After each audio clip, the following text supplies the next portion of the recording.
JavaScript एक dynamic interpreted programming language है, लेकिन ये वीकली टाइप लैंग्वेज भी है। लेकिन इसका मतलब क्या है? जैसा कि तुमने डायनेमिक और इंटरप्रेटेड के बारे में सीखा है कि ये सी प्लस प्लस जैसी अदर लैंग्वेजेस की तरह प्री कंपाइल्ड नहीं है, जिसे डेवलपमेंट के टाइम या बाद में कंपाइल किया गया हो, यानी कि एंड यूजर को शेयर करने से पहले। जबकि जावास्क्रिप्ट को ऑन द फ्लाई कंपाइल करते हैं, यानी कि रन टाइम पर ही कोड को एवेल्युएट और एग्जीक्यूट किया जाता है। डायनेमिक और इंटरप्रेटेड के डिटेल ओवरव्यू के लिए पिछले वीडियो को चेकआउट कर सकते हो, लिंक डिस्क्रिप्शन में है। इसका मतलब ये है कि कोड रन टाइम पर भी चेंज हो सकता है। वो कोड नहीं जो तुमने लिखा है, ये मैजिकली चेंज नहीं होगा, ठीक है। लेकिन उस कोड में तुम कुछ ऐसे काम कर सकते हो जो तुम्हें अदर प्रोग्रामिंग लैंग्वेजेस में करने की परमिशंस नहीं है। फॉर एग्जांपल, अगर तुम वेरिएबल्स के साथ काम कर रहे हो, जिन्हें हम दूसरे मॉड्यूल में सीखेंगे, अभी के लिए तुम केवल ये ध्यान में रख सकते हो कि वेरिएबल्स एक डेटा कंटेनर है। मान लो कि तुम कुछ टेक्स्ट डेटा को वेरिएबल में स्टोर करना चाहते हो, जिसे तुम यूजर को एज ए आउटपुट दिखाओगे। जावास्क्रिप्ट में तुम डेटा के टाइप को डायनेमिकली स्विच कर सकते हो। एक वेरिएबल में तुम कुछ टेक्स्ट स्टोर करके स्टार्ट कर सकते हो और सडनली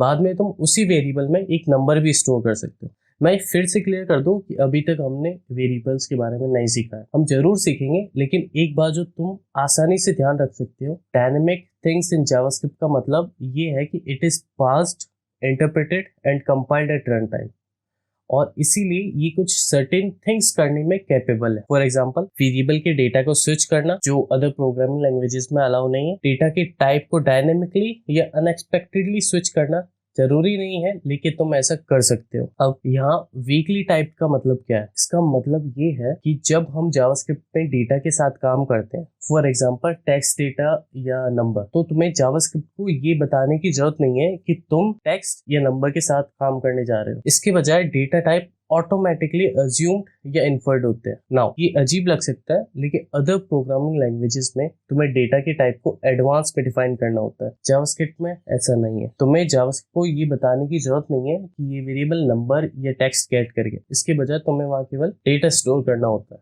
और जावास्क्रिप्ट ऑटोमेटिकली डिटेक्ट कर लेता है कि डेटा का टाइप क्या है। अदर प्रोग्रामिंग लैंग्वेजेस में तुम्हें बताना होता है कि तुम वहाँ एक नंबर स्टोर करने जा रहे हो, और अगर तुम कुछ और स्टोर करते हो तो तुम्हें एरर मिलेगा। जावास्क्रिप्ट में ये केस नहीं है, क्योंकि ये डायनेमिक है और ये स्ट्रॉन्ग टाइप डेफिनेशन की परवाह नहीं करती। इसके बजाय तुम्हें वहाँ केवल डेटा स्टोर करना होता है। मैं फिलहाल बस इतना कहना चाहता हूँ कि तुम अभी इन डायनेमिक और वीकली टाइप वर्ड्स के बारे में अवेयर रहो, और जब हम कोर्स में आगे बढ़ेंगे और डेटा और वेरिएबल के साथ काम करेंगे तो ये और अच्छे से क्लियर हो जाएंगे। अभी के लिए बस इन टर्म्स के बारे में अवेयर रहो। Let's look at how JavaScript execute in a hosted environment in the next video.